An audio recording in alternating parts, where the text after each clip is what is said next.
Bonjour à tous, donc aujourd'hui je vais vous expliquer comment brancher un filtre actif. Du coup j'ai énormément de demandes sur le fait, il y a des gens qui achètent des caissons, des têtes avec plusieurs amplis et qui se demandent comment séparer leurs fréquences ou comment faire pour pouvoir faire pour que les têtes prennent que les voix, enfin médium aigu, voix, et les caissons les basses. Donc il faut utiliser un filtre actif, vous n'avez pas le choix, filtre actif ou processeur, alors on va faire avec un filtre actif, voilà, ce sera bien plus simple. Voilà, je vais vous expliquer.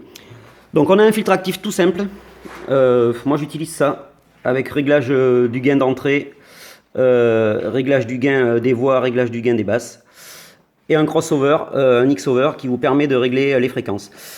Si vous mettez votre bouton sur 100 Hz, tout ce qui est en bas sera pris par les caissons et tout ce qui est en haut sera pris par les têtes. C'est-à-dire que de 0 à 100 Hz, ça sera les caissons, donc ils seront coupés en passe bas à 100 Hz. Et vos têtes prendront de 100 Hz à tout le reste de la plage de fréquence. Elles seront coupées en passe haut 100 Hz. Voilà. Donc, on va faire un câblage simple. Juste pour vous expliquer vite fait, j'ai pas beaucoup de temps. Alors, on part de notre table de mixage. Tout simplement. Le câblage, c'est du XLR, hein, bien évidemment, pour avoir le meilleur rendu. Alors, on part de notre table.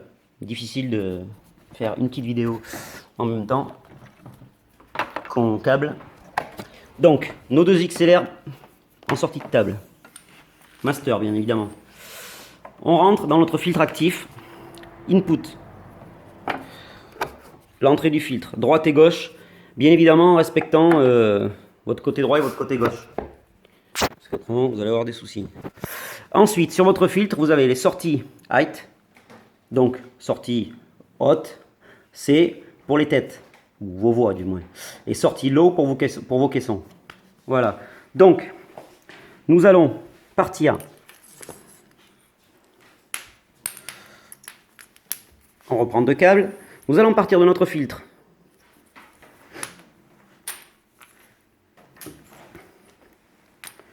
On va se brancher sur les sorties height, donc qui vont servir pour les têtes, droite et gauche. Et nous allons rentrer dans notre premier ampli qui va servir, bien évidemment, pour nos têtes.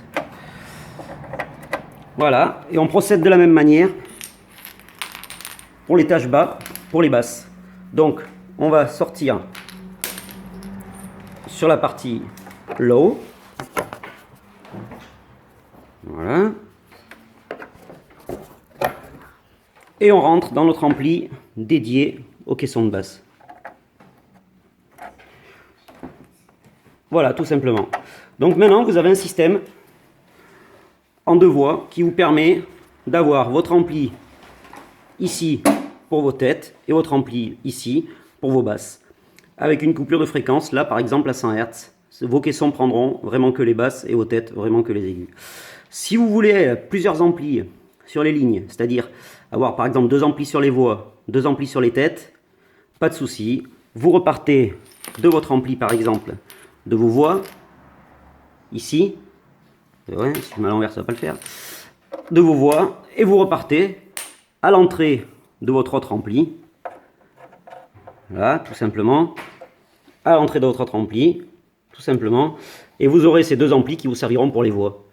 Et pareil pour les basses, si vous avez un autre ampli pour les basses, vous ressortez de votre ampli dédié aux basses, et vous rentrez dans votre deuxième ampli dédié aux caissons de basse, et vous aurez deux amplis pour vos caissons filtrés à la même fréquence.